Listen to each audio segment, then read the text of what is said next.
Kita tak boleh nak guna untuk apa ni, untuk speaker, tapi nanti akan tangkap bunyi macam-macam lah. Saya minta maaf ya.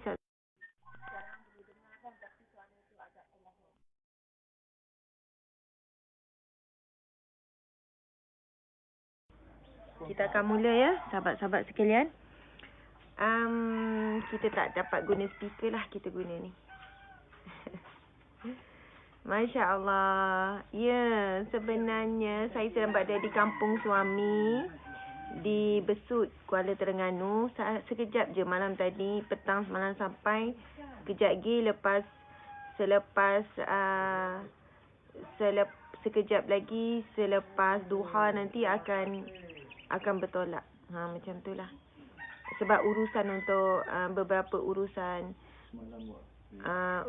untuk NGO dan juga urusan untuk apa ni, untuk peniaga, untuk buka galeri ni. Okey ya.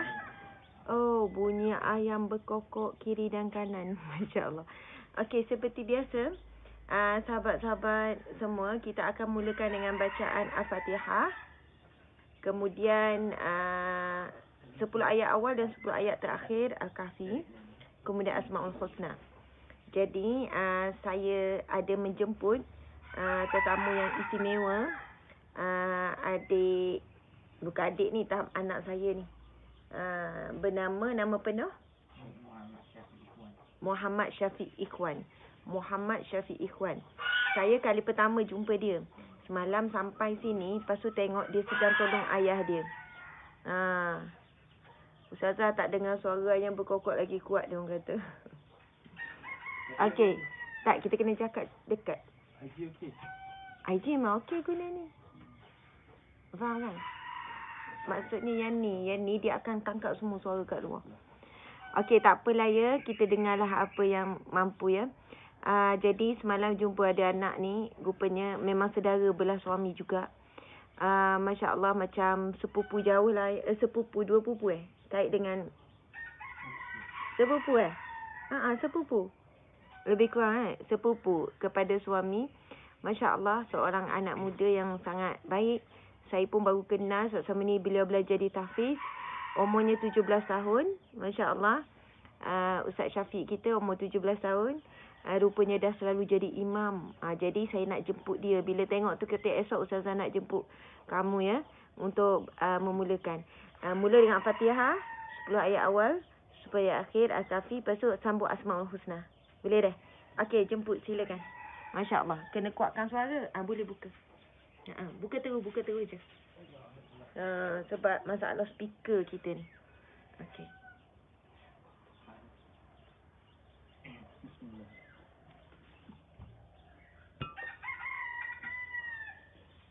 Aku tak ni.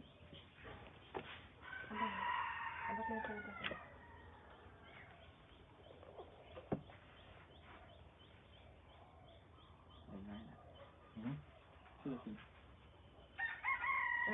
Boleh bagi salam dulu. Dengarkan dulu saya. Assalamualaikum warahmatullahi wabarakatuh.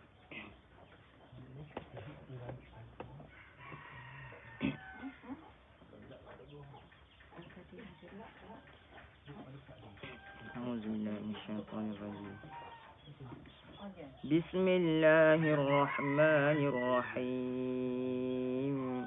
Alhamdulillahi rabbil alamin. Ar-Rahmanir-Rahim. Maliki yaumiddin. Iyyaka na'budu wa iyyaka nasta'in. Ihdinas siratal mustaqim. Siratal ladzina an'amta 'alaihim. Ghairil maghdubi 'alaihim waladdallin. Amin. Bismillahirrahmanirrahim. Alhamdulillahilladzi anzala 'ala 'abdihil kitaba wa lam yaj'al lahu 'iwaja. قيما لينذر بأسا شديدا من لدنه ويبشر المؤمنين الذين يعملون الصالحات أن لهم أجرا حسنا ماكثين فيه أبدا وينذر الذين قالوا اتخذ الله ولدا ما لهم به من علم ولا لآبائهم كبرت كلمة تخرج من أفواههم إن يقولون إلا كذبا فلعلك باخع نفسك على آثارهم إن لم يؤمنوا بهذا الحديث أسفا إنا جعلنا ما على الأرض زينة لها لنبلوهم أيهم أحسن عملا وإنا لجاعلون ما عليها صعيدا جرزا أم حسبت أن أصحاب الكهف والرقيم كانوا من آياتنا عجبا إذ أوى الفتية إلى الكهف فقالوا ربنا آتنا من لدنك رحمة وهيئ لنا من أمرنا رشدا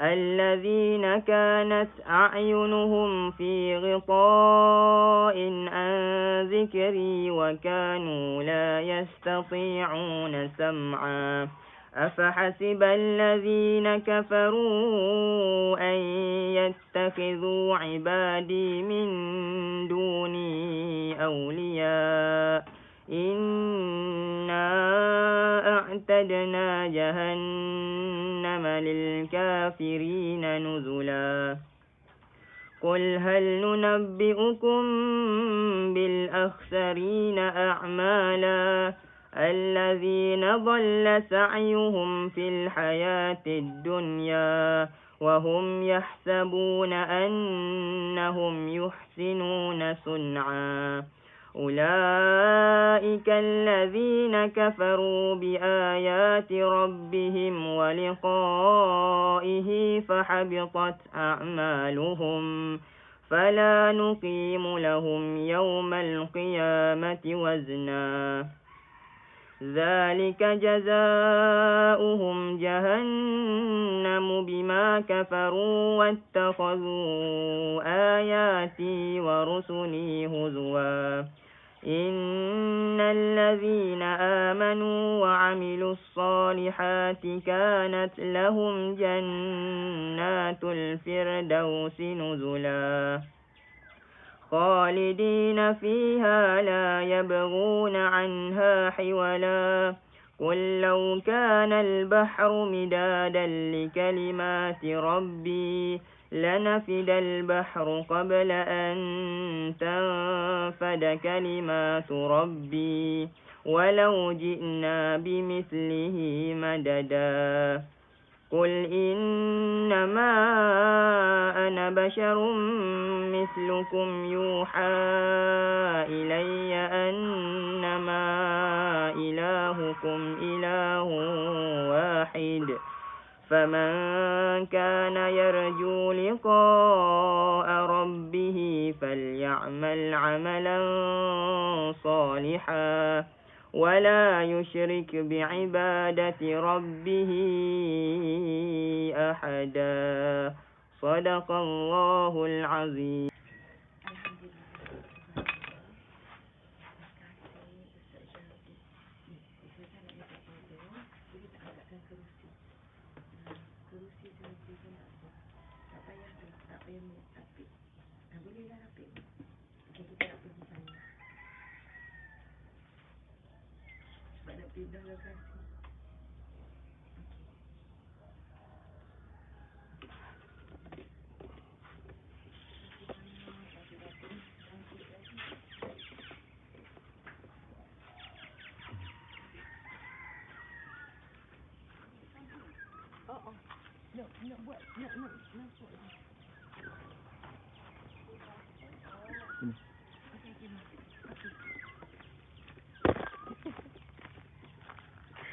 Ya Allah, comelnya pemandangan, Masya Allah. Boleh nampak ah?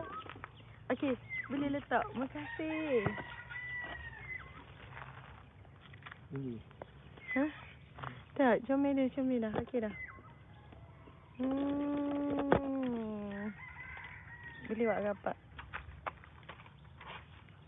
Kelas tak pukul apa, Syafiq? Kelas tak pukul apa? Oh, pukul 8. Nanti kita jumpa mula dah. Oh, nak masuk kelas dah ni pukul 8. Sekarang pukul apa? 7.30. Okey. Terbaik. Sedap baca. Masya Allah. Patutlah jadi tu iman dah. Okey, tuan-puan sekalian. Masya Allah. Auzubillahi minasyaitanirrajim. Bismillahirrahmanirrahim. Itu bukan wallpaper ya. Itu memang gambar sebenar. Belakang. Masya Allah. Auzubillahi minasyaitanirrajim. Bismillahirrahmanirrahim. Assalamualaikum warahmatullahi wabarakatuh. Ya, cantik sangat view. Ya, tak apa. Alhamdulillahirabbil alamin wassalatu wassalamu ala asyrafil anbiya'i wal mursalin wa ala alihi washabihi ajma'in. Alhamdulillah muslimin muslimat dimati Allah sekalian. Terima kasih kepada anak anda Syafiq. Subhanallah, pelajar madrasah tahfiz di atas Masya Allah. Di atas bacaan Al-Fatihah 10 ayat awal dan 10 ayat akhir Al-Kahfi, kemudian Asmaul Husna. Kita doakan semoga anak dia Syafiq akan terus cemerlang, akhirnya menjadi seorang ulama yang dimuliakan Allah Subhanahu Wa Taala, yang boleh memberikan ilmu kepada masyarakat di sini kan, secara khusus dan umum. Masya-Allah, mudah-mudahan Allah kurniakan isteri yang salihah. Amin ya rabbal alamin. Subhanallah. Okey tuan-puan sekalian, ya betul, ramai yang kata cantiknya view kampung, rindu nak balik kampung. Kita ada sahabat-sahabat di FB lebih kurang dalam 3K. Terima kasih semua yang hadir. Kami bukan saja-saja balik kampung, sebenarnya singgah. Memang dah lama kan, memang sejak PKP apa, memang dah lama pun kita tak balik kampung. Ada urusan NGO di Terengganu, kemudian ada juga urusan tentang outlet Terengganu yang nak dibuka. Jadi alang-alang ada urusan di Terengganu, kami singgahlah di rumah ibu ayah. Jadi hari ni dah balik dah. Hari ni dah balik Seremban semula. Hanya 2 hari saja urusan kami di Terengganu. Jadi ya, rindu nak balik Ganu. Boleh tengok ya suasana. Ini kampung belah suami saya, tuan-puan sekalian. Kampung belah suami ni, Masya Allah, kampung belah suami ni memang dekat dengan pantai. Memang dekat dengan pantai. Jadi sebab tu kita nampak ada banyak pokok kelapa kan. Ada banyak pokok kelapa. Sekejap, saya dah cuba. Bolehlah terang sikit. Okey. Jadi insya-Allah kita nak pergi kepada pengajian kita, tuan-puan sekalian, sahabat-sahabat. Itu bukan wallpaper, itu yang gambar sebenar. Ya Allah, cantiknya ciptaan Allah kan. Indah sangat ciptaan Allah. Memang sangat-sangat indah. Matahari keluar. Nanti makin gelap bila tu nampak matahari nak makin keluar. Okey. Subhanallah, auzubillahi minasyaitanirrajim. Kita akan teruskan juga pengajian kuliah kitab Riyadhus Shalihin kita, sahabat-sahabat semua. Hari ini sambungan hadis yang ke-15. Hadis yang ke-15, boleh buat catatan ya, hadis yang ke-15 dalam bab sabar, dan hadis yang ke-39 dalam bab dalam kitab Riyadhus Shalihin. Minggu lepas kita dah baca keadaan bagaimana bila Rasulullah sakit demam, bagaimana sakit bagi orang para nabi dan juga orang soleh. Jadi kali ini kita nak baca berkenaan dengan hadis yang ke-15 dalam bab sabar, dan hadis yang ke-39 dalam kitab Riyadhus Shalihin. Masya-Allah. Okey, sahabat-sahabat dimati Allah sekalian, hadisnya pendek, tapi sebab saya berada di luar kan, jadi kita tak ada whiteboard apa semua. Kita tak ada tulislah kuliah kita ni. Jadi sahabat-sahabat dimati Allah sekalian, kita akan pergi, kita akan sama-sama membaca dan tuan-puan boleh ikut ya. A'udzubillahi minasyaitanirrajim. Bismillahirrahmanirrahim. Wa an Abi Hurairah radhiyallahu anhu qala Rasulullah sallallahu alaihi wasallam, ma yuridillahu bihi khairan yusab minhu. Pendek saja tapi sangat mendalam. Masya-Allah. Mana Nabi sallallahu alaihi wasallam bersabda, ma yuridillahu bihi khairan yusab minhu. Rawahu Bukhari, hadis sahih riwayat Bukhari. Yang bermaksud, Rasulullah sallallahu alaihi wasallam bersabda, sesiapa yang Allah mahukan kebaikan baginya, niscaya dia akan ditimpakan dengan musibah dan ujian. Masya-Allah. Nabi sallallahu alaihi wasallam bersabda, barang siapa yang Allah mahukan kebaikan baginya, nescaya dia akan ditimpa dengan musibah dan juga ujian. Masya-Allah. Allahu Akbar. Hadis yang ke-15 dalam bab sabar, 39 dalam kitab Riyadhus Shalihin. Pendek saja hadis sahih ini, yang mana secara ringkas Nabi SAW menerangkan kepada kita bahawasanya siapa yang Allah ingin berikan kebaikan, man yuridillahu bihi khairan. Perkataan ni kan ada dalam beberapa hadis. Contoh hadis yang lain, ma yuridillahu bihi khairan yufaqihu fid din. Barang siapa yang Allah ingin berikan kebaikan, Allah berikan dia kefahaman dalam agama, ataupun kefahaman dalam ilmu-ilmu berkaitan dengan agama. Tapi hadis ini Nabi SAW menyebutkan barang siapa yang Allah ingin berikan kebaikan, yusab minhu, Allah akan berikan dia musibah ataupun ujian. Sahabat-sahabat, bermaksud di sini, kadang-kadang kita fikir kebaikan itu dalam bentuk apa? Dalam bentuk kekayaan, harta benda. Kebaikan itu dalam bentuk kesihatan. Kebaikan itu dalam bentuk bahagia kita dengan pasangan, dengan keluarga. Kadang-kadang kita rasa kebaikan itu dalam bentuk kedudukan, kemasyhuran, dimuliakan orang. Tetapi di dalam hadis ini Nabi SAW menyebutkan, jika Allah nak berikan sesuatu kebaikan, Allah nak berikan sesuatu nikmat, Allah nak berikan sesuatu ganjaran, kebaikan dunia dan akhirat, Allah berikan dia ujian ataupun musibah. Sebab itu ayat-ayat kita, tuan-puan sekalian, kita sebut apa? Masya Allah, kita sebutkan, Ustaz, cuba Ustaz, mungkin ada beza kamera depan, kamera belakang. Nak try tak kamera belakang? Ni, kamera sini. Kamera ni je, kamera ni okey. Kamera ni dia macam gelap sikit. Mungkin nampak sama ke ataupun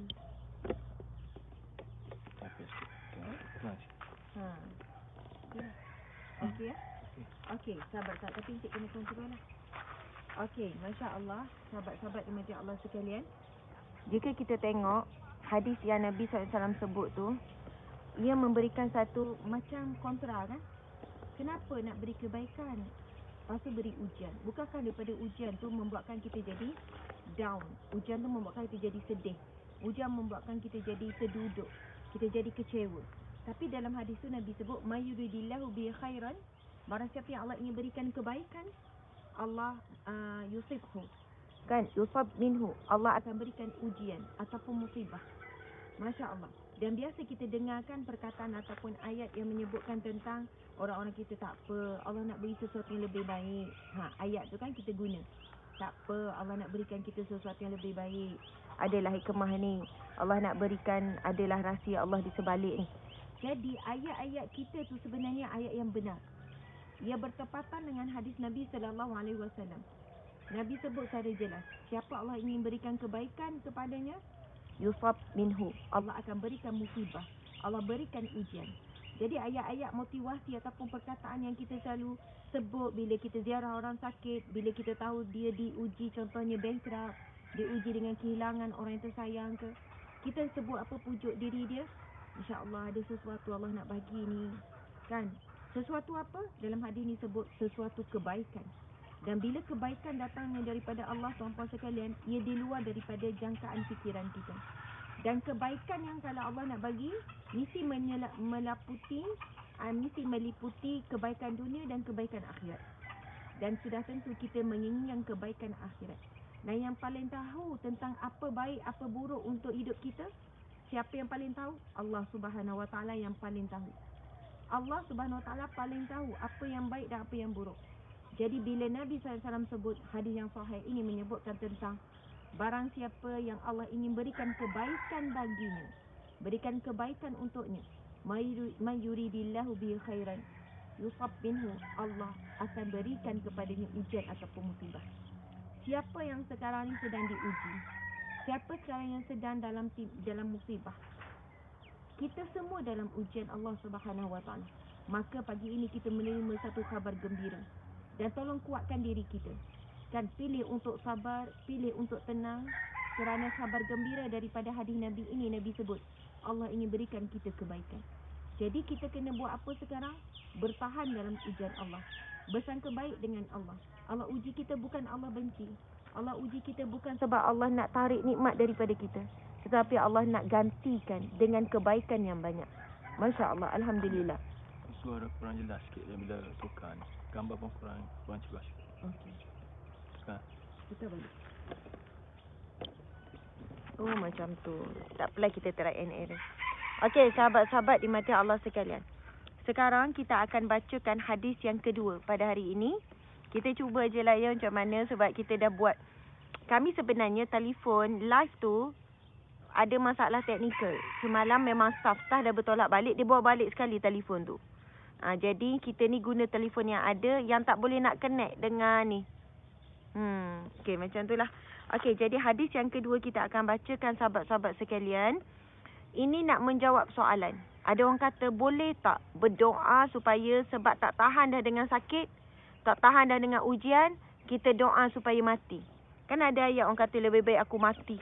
Aku dah tak sanggup dah nak hadapi ujian, lebih baik aku mati. Ada yang sakit terlampau, sakit sangat. Ya Allah, berikanlah kematian. Aku tak sanggup dah nak tempuh sakit ni. Sakit ni dah perik sangat. Ya Allah, lebih baik aku mati, ya Allah. Aku dah tak sanggup contohnya. Jadi sahabat-sahabat sekalian, hadis ini akan menjawab. Boleh tak mengharapkan kematian bila kita dah tak mampu nak menanggung kesakitan ataupun ujian?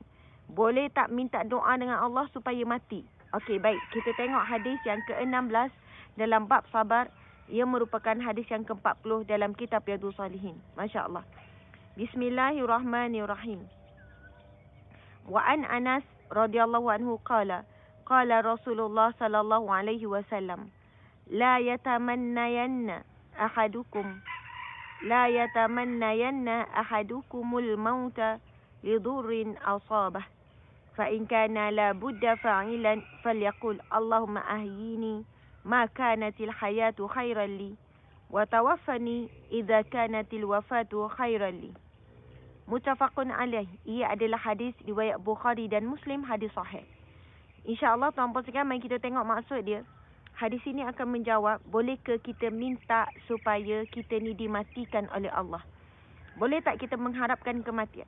Kan kalau dah sedih sangat, lebih baik aku mati, kita sebut. Boleh tak jawapannya? Okey, kita tengok sahabat-sahabat apa jawapan Rasulullah sallallahu alaihi wasallam. Daripada Anas radhiyallahu anhu, bahawa beliau berkata, Rasulullah sallallahu alaihi wasallam telah bersabda.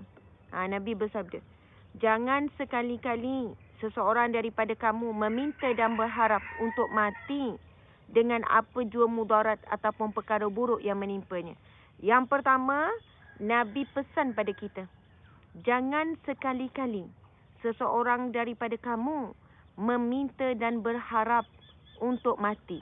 Nabi pesan jangan, tak boleh minta dan berharap untuk mati dengan apa jua mudarat, apa jua musibah, apa jua perkara buruk yang menimpanya. Tak boleh, Nabi kata. Jangan minta dan jangan harap mati. Masya Allah. Kemudian Nabi menyambung lagi. Jika dia tidak dapat mengelak daripada berbuat demikian. Nabi kata kalau tak boleh elak daripada buat-buat demikian, Nabi sambung. Mula Nabi kata jangan. Maksudnya yang lebih afdal jangan. Tapi Nabi sebut pula, jika kamu tidak boleh mengelak daripada buat-buat demikian, maka hendaklah dia berkata, Ya Allah, hidupkanlah aku selama mana kehidupan itu lebih baik untukku. Dan matikanlah aku sekiranya kematian itu lebih baik untukku. Ini hadis sahih riwayat Bukhari dan Muslim. Bermaksud sahabat-sahabat sekalian, yang pertama, Nabi SAW melarang kita mengharapkan mati. Sebut lebih baik mati, dah tak mampu nak hidup, tak mampu nak menanggung dah ujian ni. Nak tamatkan riwayat, nak potong tangan dan sebagainya. Ustaz boleh tak cari hadis Nabi peristiwa di zaman Rasulullah berkenaan dengan bunuh diri tu? Ada sahabat yang bunuh diri dan ada Nabi sebut begini. Kemudian ada sahabat Nabi, ada yang lain juga bunuh diri. Saya nak cerita tentang peristiwa bunuh diri yang berlaku pada zaman Rasulullah. Sahabat-sahabat di mata Allah sekalian, hadis Nabi itu pertama Nabi larang, jangan kamu berdoa ataupun berharap bunuh diri. Apatah lagi larangan membunuh diri. Ini baru mengharap dan berdoa.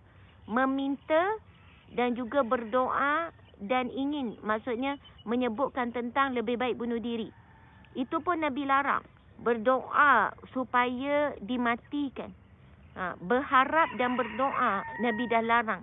Sebab Nabi SAW tahu kan daripada hadis-hadis, daripada firman Allah, hakikat kematian itu, kalau kita rasa hidup kita seksa sekarang, percayalah kehidupan lebih menyeksakan selepas mati. Kalau kita rasa hidup kita dahsyat, hidup kita seksa, hidup kita teruk, sahabat-sahabat di mata Allah sekalian, kalau kita mengambil keputusan untuk bunuh diri, kehidupan selepas bunuh diri itu jauh lebih dahsyat, jauh lebih menggerunkan, jauh lebih berat. Subhanallah. Jadi sebab itu kita orang Islam, tuan-puan sekalian, kita ada macam satu peringatan yang menakutkan. Aku memang hidup teruk, susah sekarang ni. Tapi kalau aku bunuh diri lagi teruk, lagi dahsyat ni. Kan tak tahu bagaimana seksaan, bagaimana bentuk kemarahan Allah, kemurkaan Allah dan sebagainya. Jadi sahabat-sahabat dimati Allah sekalian, Masya Allah. Tapi Nabi SAW menyambung. Namun, jika dia tidak dapat mengelak daripada berbuat demikian, rasa hidup terseksa sangat, dia boleh berdoa. Ya Allah, doa apa tuan-puan sekalian?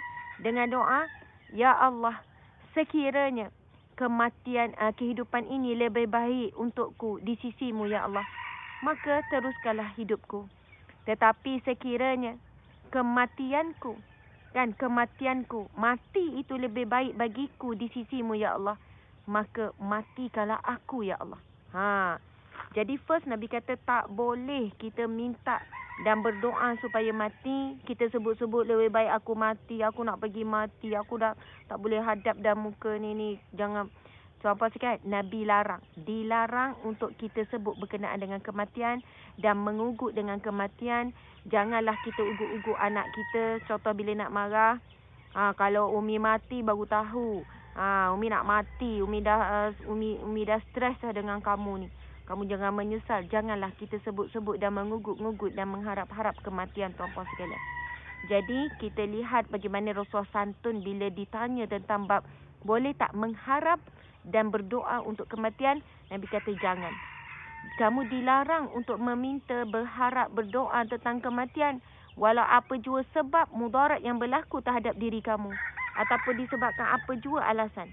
Namun Nabi kata jika kamu tidak boleh mengelak, mungkin terlalu terseksa sangat, terlalu sakit sangat, terlalu menderita sangat, wallahu alam, Nabi menjawab, Subhanallah. Lalu Nabi menjawab tuan-puan sekalian, Nabi kata, sekiranya tidak boleh dielakkan, maka boleh berdoa. Doa ni je boleh tuan-puan sekalian. Apa doa? Ya Allah, sekiranya hidupku lebih baik di sisimu ya Allah, maka hidupkanlah aku. Teruskanlah aku hidup. Namun sekiranya mati itu lebih baik untukku di sisimu ya Allah, maka matikanlah aku ya Allah. Jadi doa tu saja boleh. Okey. Sahabat-sahabat dimati Allah sekalian, kita tengok ada satu hadis Nabi yang sahih riwayat Bukhari dan Muslim berkenaan dengan bunuh diri ni. Nabi SAW bersabda, Man qatala nafsahu bi syai'in uziba bihi yaumal qiyamah. Sesiapa yang membunuh diri dengan sesuatu cara pada hari kiamat kelak, dia akan diseksa dengan cara seperti itu pula. Masya Allah. Kita dengar ya, Nabi SAW bersabda, sesiapa yang bunuh diri dengan sesuatu cara pada hari kiamat kelak, dia akan diseksa dengan cara seperti itu pula. Faham ya? Siapa yang bunuh diri, contohnya dengan dia terjun bangunan, dia akan diseksa berulang kali. Allah beri dia nyawa, kemudian dia terjun bangunan, dia hancur tapi dalam keadaan kesakitan tapi tanpa mati. Kalau dalam dunia ni kita nampak, bila orang tu terseksa, dia terjun bangunan, pecahlah kepala, pecahlah tubuh badan contohnya, kita rasa okey, dia dah tak terseksa lagi dah sebab dia dah mati. Tetapi di akhirat kelak akan diazab bagaimana? Dia akan diazab dengan cara dia mati. Dia akan berulang kali terjun daripada bangunan yang tinggi, pecah tapi tidak mati, kesakitan yang sangat berganda. Siapa yang bunuh diri contohnya meminum racun, akhirnya di dalam neraka kelak, dia akan berulang kali minum racun sampai sakit kesan daripada racun, tapi dia tidak mati. Dan dia berulang lagi minum racun, berulang lagi minum racun. Dan gandaan kesakitan di dalam neraka berganda-ganda, kita tak boleh bayang. Mungkin 1000 kali ganda, wallahualam. Siapa yang mengambil nyawanya dengan cara potong, hiris, itulah yang dia akan lakukan tuan-puan sekalian. Dan apa jua bentuk-bentuk dia mengambil nyawanya ataupun membunuh diri, begitulah apa yang akan berlaku kepadanya. Okey. Mari kita tengok, ada lagi hadis Nabi SAW. Nabi bersabda, pada umat sebelum kalian, terdapat seseorang yang tercedera. Dia tidak dapat menahan kesakitan. Lalu dia mengambil pisaunya, lalu memotong tangannya. Darah berterusan mengalir sehinggalah dia mati. Allah berkata, hamba-Ku telah menyegerakannya untuk mati. aku telah mengharamkan ke atasnya syurga. Hadis riwayat Bukhari 3463. Okey, dengar ya, Nabi SAW bercerita ni. Ini kisah yang benar. Nabi kata, ini hadis yang sahih riwayat Muslim, riwayat Bukhari. Pada umat sebelum kalian, Nabi kata, terdapat seorang yang cedera. Dia tidak dapat menahan sakitnya. Lalu dia mengambil pisaunya lalu memotong tangannya. Faham ya? Potong nadi ni. Macam zaman sekarang ramai ni. Lalu darah berterusan mengalir sehinggalah dia mati. Allah berkata, hamba-Ku telah menyegerakannya untuk mati. Allah marah. Hamba-Ku telah menyegerakan untuknya mati. Aku telah mengharamkan ke atasnya syurga. Tuan-puan sekalian. Antara azab bagi orang yang bunuh diri, Allah mengharamkan syurga baginya. Namun, kita akan terangkan. Tuan-puan jangan lagi-lagi. Kita terangkan dulu pasal bab bunuh diri ni. Kenapa Ustaz sebut bab bunuh diri? Hadis Nabi yang kita bacakan tadi. Yang mana Nabi berpesan, jangan kamu berdoa, meminta dan mengharapkan kematian. Okey. Subhanallah. Seterusnya, ada lagi hadis Nabi berkenaan dengan bunuh diri. Ini hadis riwayat Muslim, hadis sahih. Yang mana Nabi SAW bersabda. Ustaz boleh backup tak dengan telefon tu? Sebab nak habis dah bateri, takut saya tak sempat. Cari yang sama ni. Okey, bismillahirrahmanirrahim. Nabi bersabda yang bermaksud, sesiapa yang membunuh diri dengan besi, maka di neraka jahanam nanti besi itu selalu di tangannya. Ia akan menusuk-nusuknya ke perutnya selama-lamanya.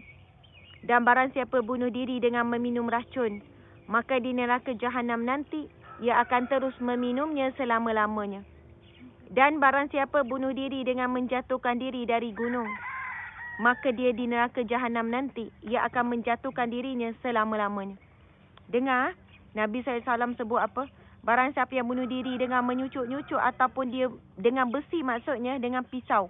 Contohnya dengan pisau atau benda tajam. Dia kemudian melukakan dirinya. Di dalam neraka kelak, dia akan mengulang-ulang. Tuan-puan sekalian, ulang-ulang. Ulang-ulang perkara yang sama. Kemudian yang kedua, Nabi sebut dalam hadis yang sahih ini, barang siapa yang membunuh diri dengan meminum racun, maka apa yang berlaku, dia akan berulang-ulang minum racun. Dan barang siapa yang membunuh dirinya, menjatuhkan diri daripada gunung, ataupun sekarang daripada bangunan yang tinggi, maka dia di neraka jahanam nanti, ia akan menjatuhkan dirinya selama-lamanya. Masya Allah, Allahu Akbar. Sahabat-sahabat yang dimati Allah sekalian. Namun di sana ada satu kisah. Ada satu kisah yang berlaku di zaman Rasulullah SAW. Sekejap. Saya cari. Jangan bercita-cita mati. Okey. Ada satu kisah hadis Nabi yang sahih juga berkenaan dengan kisah bunuh diri. Boleh cari kisah bunuh diri yang berlaku pada zaman Rasulullah SAW. Okey. Ada yang tanya. Tak ada bateri dah ni. Ada orang tanya, Ustazah, macam mana dengan keadaan orang yang bunuh diri, dia tak sedar pun dia bunuh diri. Contoh dia halusinasi. Contohnya dia terlalu depression. Contohnya dia dalam keadaan situasi. Okey. Saya nak baca satu hadis Nabi kisah bagaimana orang yang diampunkan Allah bunuh diri. Jadi saya nak jawab, ada yang risau, Ustazah, ada orang bunuh diri kerana dia depression. Bunuh diri sebab terlalu tertekan dan dia buat dalam keadaan dia tidak sedar. Dia memang dah ada penyakit mental. Ataupun apa jua lah. Kan? Selepas bersalin, dia ada masalah kemurungan. Kesan daripada, orang kata, kesan daripada melahirkan anak. Jadi, bagaimana keadaan orang bunuh diri yang dalam keadaan di luar kawalan diri? Di situ, kita memohon, tuan-puan sekalian, berdoa supaya Allah ampunkan dosa dia. Dan kalau orang melakukan sesuatu di luar akal, maksudnya betul dia di luar akal, Allah Maha mengetahui, maka ia akan diampunkan Allah. Dan sikap kita bila dengar ada orang bunuh diri, minta maaf ya, kita sebut pasal bunuh diri ni, jangan trigger pula ya. Bila kita dengar ada jiran ke bunuh diri, kita baca berita ada orang bunuh diri ke, apa-apa saja, sebagai orang Islam, kita dilarang untuk menghina orang bunuh diri. Dan kita dilarang untuk menghukum. Contoh kita dengar ada orang bunuh diri, neraka lah bagi dia sebab Nabi bersabda, Allah mengharamkan syurga bagi orang bunuh diri. Tanpa sekiranya kita dilarang melakukan perkara tersebut. Sebab apa? Di zaman Rasulullah sendiri, bila berlaku bunuh diri, mereka tetap diuruskan jenazah dengan cara yang mulia. Tetap dimandikan dengan cara yang baik. Tetap disolatkan dengan cara yang baik. Subhanallah. Namun, mari kita lihat apa yang Rasulullah buat bila ada manusia hamba Allah yang bunuh diri pada zaman Rasulullah. Ada perbuatan yang Rasulullah buat. Jadi tuan-puan sekalian, kita tidak tahu hakikat orang yang sedang bunuh diri. Bahkan ada ulama menyebutkan begini. Sekiranya ketika dia dah minum racun contohnya. Ketika racun telah menjalar ke seluruh tubuhnya. Dan saat itu dia bertaubat kepada Allah. Ya Allah, aku bertaubat. Masa tu dia sempat bertaubat sebelum nyawa dihalkum. Maka jika dia diampunkan oleh Allah, jadi kita berdoa dan mengharap dia sempat bertaubat sebelum nyawa dia betul-betul hilang, maka insya-Allah dia diampunkan Allah. Sebab itu dilarang untuk kita menghukum walaupun orang tersebut bunuh diri, untuk menghukum nerakalah dia. Kan, tak bau syurgalah dia. Sebab ada hadis yang sahih, siapa yang membunuh diri, kan Allah mengharamkan syurga baginya. Jadi sahabat-sahabat dimati Allah sekalian, saya nak bacakan satu hadis Nabi SAW yang mana Nabi bersabda berkenaan dengan ada golongan, ada yang bunuh diri. Dan ini hadis sahih tuan-puan sekalian, riwayat Muslim. Hadis sahih Muslim. Hadisnya agak panjang, saya baca terjemahan. Okey, maksudnya ketika Nabi SAW berhijrah ke Madinah, At-Tufai bin Amr turut berhijrah bersama seorang lelaki daripada kaumnya.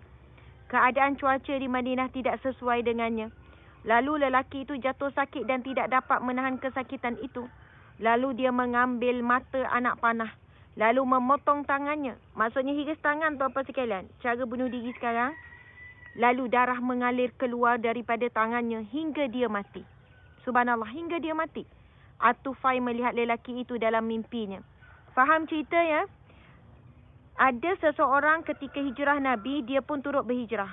Encik dah habis. Itu yang nak kena tengok. Nak kena tengok kat telefon lain. Hadis yang sama. Okey.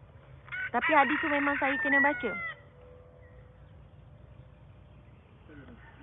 Ya. Yeah. Okey. Sahabat-sahabat dimati Allah sekalian. Saya tak ingat pergi hadis tu. Sahabat-sahabat dimati Allah sekalian. Okey. Tak boleh cakap tak silap saya. Dia macam ni. Saya nak kita faham. Nabi SAW bersabda. Ada seorang sahabat. Ustaz suruh dia orang hantar hadis tu. Bagi nombor telefon adik ni. Masya Allah. Ada seorang sahabat Nabi ni ketika peristiwa hijrah. Dia ada ikut sama hijrah Nabi. Bila sampai di Madinah, dia tidak mampu untuk ni ceritanya At-Tufai, sahabat Nabi juga. Dia tidak mampu menahan, tak sesuai dengan cuaca di Madinah. Lepas tu dia jatuh sakit. Sakit yang sangat berat. Apa yang berlaku? Dia telah mengambil mata anak panah yang tajam, lalu dia hiris tangannya sehingga dia mati. Lalu At-Tufai ni pada malam tersebut bermimpi. At-Tufai ni bermimpi. Saya ingat hadis ni sebab saya dah pernah baca sebelum ni. Dia bermimpi, tuan-puan sekalian, dia mimpi apa? Lelaki yang membunuh diri itu datang dalam mimpinya dalam keadaan yang wajah bercahaya, dalam keadaan bersih, wajah yang bercahaya, berpakaian serba putih. Masya Allah. Tetapi pada tangannya ada berbalut. Ini dalam mimpi At-Tufai. Pada tangannya ada berbalut luka tersebut. Lalu sahabat-sahabat dimati Allah sekalian, dia pergi bercerita kepada Rasulullah. Ya Rasulullah, tentang seorang sahabat ni yang bunuh diri ni. Malam tadi aku bermimpi. Aku melihatnya dalam keadaan yang putih bersih, wajah bercahaya. Kan? Maksudnya, seolahnya bukan gambaran yang dijangka. Jangkaannya adalah, apa dia tuan-puan sekalian? Mungkin dia dalam keadaan teruk. Ada yang kata, okey. Mungkin dia dalam keadaan yang menakutkan sebab bunuh diri. Tapi dia kata, ya Rasulullah, apa yang aku mimpi, dia dalam keadaan yang baik. Cuma tangannya saja berbalut. Kemudian, Masya Allah, apa jawapan Rasulullah SAW, sahabat-sahabat sekalian? Kan? Rasulullah SAW menjawab, Rasul kata, sesungguhnya Allah telah mengampunkannya. Maksudnya, kenapa orang bunuh diri tapi At-Tufai bermimpi keadaannya baik? Rasul menjawab, Allah mengampunkannya. Soalannya Rasul membenarkan mimpi tersebut. Rasul tak kata mimpi mengarut, ini mimpi tak benar. Tetapi bila sahabat Nabi bermimpi, sahabat Nabi adalah wali Allah. Sahabat Nabi, semua sahabat Nabi yang baik-baik, termasuk At-Tufai yang soleh, mereka adalah waliullah. Sahabat Nabi adalah orang yang muqarrabin, orang yang dekat dengan Allah. Jadi mimpi wali Allah, mimpi orang yang soleh adalah mimpi yang benar. Sebab itu kalau kita baca, kita belajar bab apa? Bab sejarah, bab azan tuan-tuan sekalian.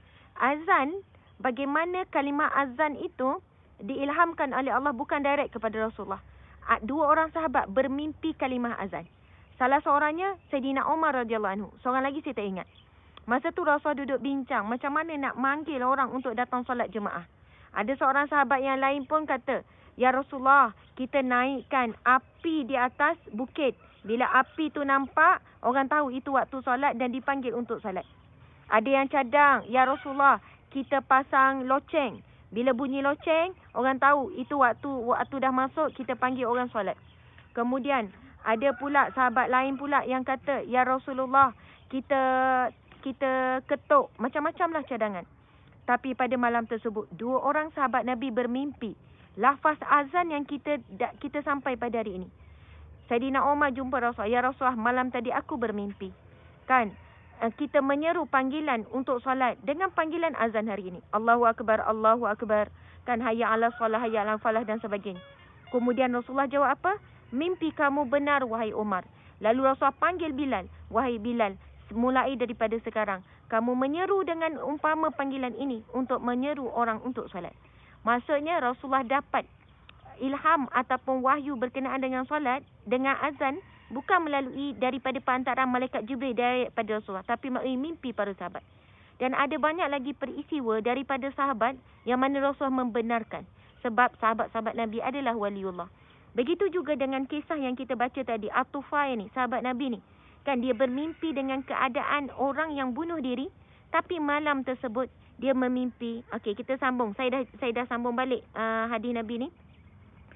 At-Tufail melihat lelaki itu dalam mimpinya. Lelaki itu berada dalam keadaan yang baik, kan, wajahnya yang bercahaya dalam matanya lain dan kelihatan tangannya berbalut. Dia bertanya kepada lelaki itu,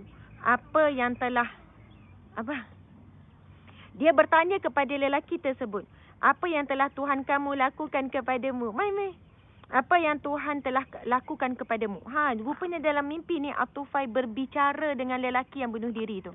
"Apakah yang telah Tuhan lakukan kepadamu?" Lelaki itu menjawab, "Tuhanku telah mengampuni aku kerana hijrahku kepada Nabi SAW." Masya Allah. Lelaki ni jawab, "Tuhanku telah mengampuni aku dalam mimpinya kerana hijrahku kepada Nabi SAW." At-Tufail bertanya lagi, "Kenapa aku lihat tangan kamu berbalut?" Lelaki itu menjawab, "Dikatakan kepadaku, kami tidak akan mengelokkan apa yang telah engkau rosakkan." At-Tufail menceritakan kepada Nabi, lalu Nabi pun berdoa, "Ya Allah, untuk tangannya itu kau ampunilah." Sahih Muslim, kitab Al-Imam. Masya Allah. Sahabat-sahabat dimati Allah sekalian, kalau kita tengok dalam hadis ini, kan, lelaki itu bermimpi tangannya itu berbalut. Lepas tu dia cerita, "Ya Rasulullah, bila ditanya, apa yang berlaku kepadamu?" Kemudian dia menjawab, apa yang berlaku kepadamu? Allah telah mengampuniku kerana hijrahku kepada Rasulullah SAW.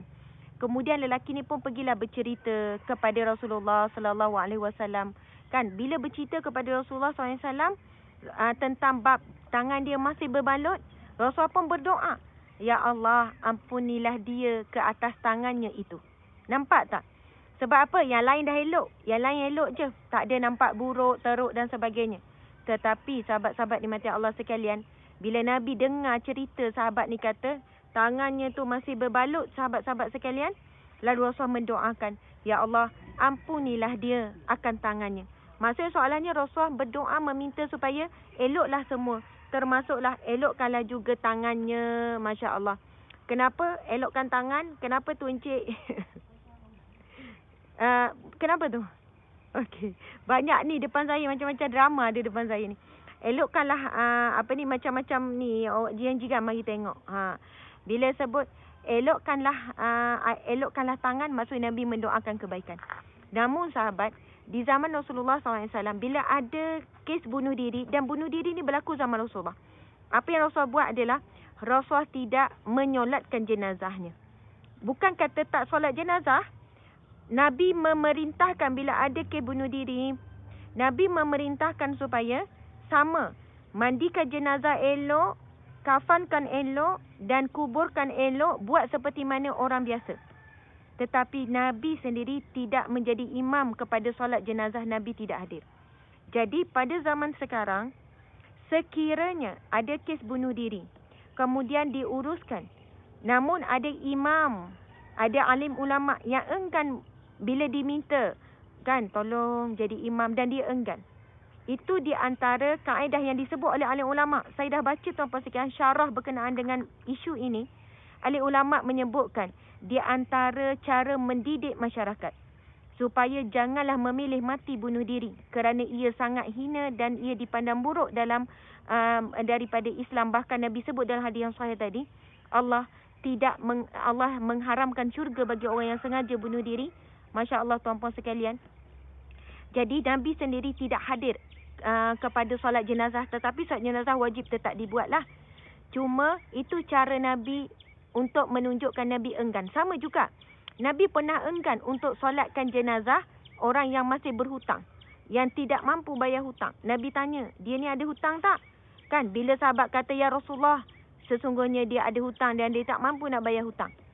Maksudnya Nabi pun enggan solat jenazah. Lalu ada sahabat yang lain, ialah ini pun riwayat yang sahih, yang berkata, ya Rasulullah, aku akan bayar hutangnya ya Rasulullah. Barulah Rasulullah nak solat jenazah. Adakah Rasulullah hinakan jenazah tersebut? Tidak. Cuma Rasulullah nak memberikan kepada kita kefahaman bahawasanya mati dalam keadaan berhutang, kalau tak mampu bayar, dia miskin, itu cerita lain. Tapi Nabi marah apabila seseorang itu berhutang dalam keadaan sebenarnya dia bukan susah, dia mampu melunaskan hutang ketika hidup, tetapi kerana perangainya membazir, mungkin perangainya menangguhkan bayar hutang, maka akhirnya dia mati dalam keadaan masih ada hutang. Nabi nak beri pengajaran, janganlah berada ataupun melakukan perkara yang sama. Bukan Nabi hina jenazah ya. Nabi nak memberikan pengajaran tentang perbuatan tersebut adalah sesuatu perbuatan yang Allah tidak redha. Jadi bila ada kematian bunuh diri, Nabi juga enggan solat jenazah. Bukan Nabi hina jenazah tersebut, Nabi nak beri pengajaran kepada umat supaya janganlah mati bunuh diri. Nabi pun enggan untuk solat ke jenazah. Maka bila waktu sekarang berlaku bunuh diri dan ada orang soleh, ada alim ulama yang enggan solatkan jenazah, tetapi solat jenazah diteruskan mungkin oleh orang lain lah. Ia adalah satu perbuatan untuk mendidik. Ulama itu ingin mendidik masyarakat. Soalannya mungkin orang kata, Syekh tak nak. Syekh tak nak bila tahu itu adalah kematian bunuh diri. Okey, mufti tak nak bila tahu itu adalah mayat tersebut, jenazah tersebut bunuh diri. Kita tak boleh sebut, teruknya mufti ni, teruknya syekh ni, teruknya orang alim ni. Hina ya, mentang-mentang bunuh diri. Tuan-puan sekalian, perkara tersebut dibincangkan oleh ulama, dibenarkan orang alim, orang soleh melakukan perbuatan tersebut mengikuti perbuatan Rasulullah, bukan kerana menghina jenazah, tetapi mendidik masyarakat supaya jangan memilih kematian bunuh diri. Tetapi Rasulullah tetap memerintahkan diuruskan dengan cara mulia. Tuan-puan saya kena faham. Dimandikan jenazah, ditanam, dimakamkan, semua tu dengan cara yang mulia seperti mana ini. Jadi sahabat-sahabat dimata Allah sekalian, sebab itu berkenaan dengan isu bunuh diri, jangan dengar setakat ni ada yang baru masuk, saya takut salah faham. Daripada awal kita dah bincang. Berbeza dengan yang kes depression, bunuh diri dalam keadaan tidak sedar, itu insya-Allah diampunkan Allah, dalam keadaan hilang kewarasan. Kan dia dah memang tak sedar, dia dah tak waras dah ketika dia bunuh diri, itu cerita lain. Ini dalam keadaan waras, dia mungkin tak mampu menanggung sakit, ataupun dia terlalu stres, ataupun dikejar alung ke apa ke kan. Hidup dalam keadaan menakutkan, lalu dia memilih untuk bunuh diri, tuan-puan sekalian, dia akan pergi kepada dua keadaan. Ada kemungkinan dia diampunkan Allah akan dosanya, ada kemungkinan diampunkan Allah dosanya. Antaranya ulama bincang, ketika saat dia bunuh diri, masa belum nyawa habis, dia sempat bertaubat. Ataupun ada amalan yang dilakukan sebagaimana yang kisah yang At-Tufai cerita tadi tu, dia diampunkan Allah sebab dia bersama-sama dengan Rasul dalam hijrah. Lalu dia mimpi. Mungkin ada sebab yang Allah tetap mengampunkannya, tetapi jika Allah tak ampunkannya, dia diharamkan syurga. Dan azab, kita dah baca hadis Nabi di awal tadi, dia akan diazab dengan hadis Nabi terangkan jika dia bunuh diri dengan besi. Maksudnya dia bunuh diri dengan mencocok, mencederakan diri. Lalu dia mati. Itu yang dia akan ulang-ulang dalam neraka. Ataupun dengan cara dia terjun daripada tempat yang tinggi, dia akan ulang-ulang. Ataupun dengan meminum racun. Jadi di situ ada beberapa keadaan tuan-puan sekalian bila kita bicarakan tentang bab bunuh diri. Namun di sana Nabi SAW sendiri berpesan, hadis yang kita baca dalam kitab Riyadhus Shalihin ini, Nabi larang kita doa dan minta untuk mati. Namun jika terlalu terseksa sangat, kita boleh doa apa tuan-puan sekalian? Ya Allah, sekiranya hidup ini lebih baik untukku, maka berikanlah aku kehidupan yang baik. Kan? Sekiranya mati itu lebih baik untukku di sisimu ya Allah, maka matikanlah aku. Kita boleh doa macam tu je. Tapi selain daripada tu tidak dibenarkan tuan-puan sekalian. Masya Allah, muslimin muslimat dimati Allah sekalian. Ada yang tanya, Ustazah, orang kafir yang bunuh diri, masalah mental boleh ke dia diampunkan? Tidak. Nama pun orang kafir tuan-puan sekalian, semua dosa tuan-puan sekalian boleh diampunkan Allah kecuali syirik. Orang kafir tak sempat masuk Islam, maksudnya dia syirik. Dia musyrik. Bila syirik, bila musyrik, maksudnya tidak akan diampunkan Allah. Okey, sebagai penutup, bila kita dengar ada orang bunuh diri. Bila ada orang bunuh diri, apa yang patut kita buat? Kita dilarang menghukum. Contoh kita kata neraka lah bagi dia, tak cium bau syurga lah sebab hadis Nabi sebut sekian-sekian. Kita dilarang menjatuhkan hukum pada seseorang. Apa yang patut kita buat bila dengar ada kes kematian bunuh diri? Doakan, ya Allah, ampunilah dia. Ampunilah dia. Mudah-mudahan ya Allah, walaupun dia memilih kematian yang buruk, ya Allah, mudah-mudahan engkau tetap mengampuninya. Tuan-puan sekalian, kes bunuh diri, kita tahu bila berlaku COVID-19 meningkat berkali ganda. Termasuklah Malaysia. Dan dicatatkan kes bunuh diri paling tinggi di kalangan remaja. Kemudian barulah kes bunuh remaja. Dan yang paling tinggi, kalau jantina, perempuan atau lelaki, 80% kes bunuh diri berlaku di kalangan wanita berbanding lelaki. Boleh cek statistik tu tuan-puan sekalian. Sebelum ni saya pernah dijemput ceramah bab bunuh diri. Sebab itu saya mengupas berkenaan dengan isu bunuh diri tadi tu. Bukan berdasarkan fikir-fikir saya ya. Berdasarkan hari itu saya dah baca banyak kajian perbincangan ahli ulama, rujuk Jabatan Mufti Wilayah Persekutuan dan lain-lain. Jadi subhanallah tuan-puan dan mati Allah sekalian. Mudah-mudahan bermanfaat perkongsian pada hari ini. Saya mohon maaf di atas kekurangan dari sudut apa kita panggil ni? Audio. Masya Allah. Saya sedang berada di kampung. Saya nak tunjuk sikit belakang saya ni. Ada ramai orang ni. Nak lari. Jangan lari. Masya Allah. Di kampung. Ustaz. Saya bukan balik. Tekan tu je. Okey. Subhanallah. Memang kita tukar. Masya Allah. Subhanallah. Memang jap. Ada abang ipar, ada kakak ipar. Ini kampung suami saya. Tak nampak. Okey. Tu ada mak mertua, ada abang ipar, ada kakak ipar, sahabat-sahabat sekalian. Kemudian ada cik suami nak lari. Janganlah lagi cik. Kita boleh tengok tuan-puan sekalian. Kami bukan balik kampung. Kami singgah di rumah. Singgah 1 hari je. Malam tadi pun dah petang. Kita boleh tengok suasana kampung yang sangat indah. Sebab kampung Besut ni dia dekat dengan pantai tau. Nampak kan? Okey, boleh. Masya Allah. Oh, nak tubik. Boleh. Masya Allah tuan-puan sekalian. Okey, sahabat-sahabat. Seperti biasa. Saya nak mengajak sahabat-sahabat semua untuk membeli. Tak apa, encik. Pusing gini je. Untuk mendapatkan e-book Tips Keluarga Bahagia edisi PKP. E-book ni disiapkan oleh kami. Saya bersama dengan tim penyelidikan sahabat-sahabat semua. Masya Allah. E-book yang special dengan harga yang istimewa daripada ni.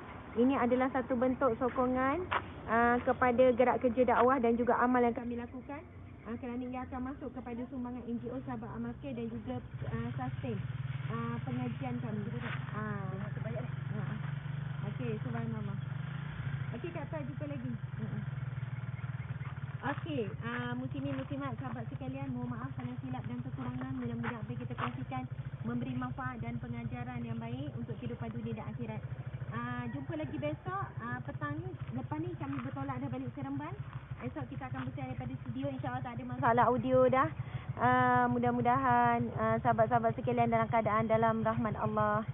Alhamdulillah. Sekian. Assalamualaikum warahmatullahi wabarakatuh. Kita tangguhkan dengan tasbih kafarah dan surah Wal'ah. Bismillahirrahmanirrahim. Subhanakallahumma wa bihamdika asyhadu an la ilaha illa anta astaghfiruka wa atubu ilaik. Bismillahirrahmanirrahim. Al-'asr innal insana lafi khusr illa allazina amanu wa 'amilus salihati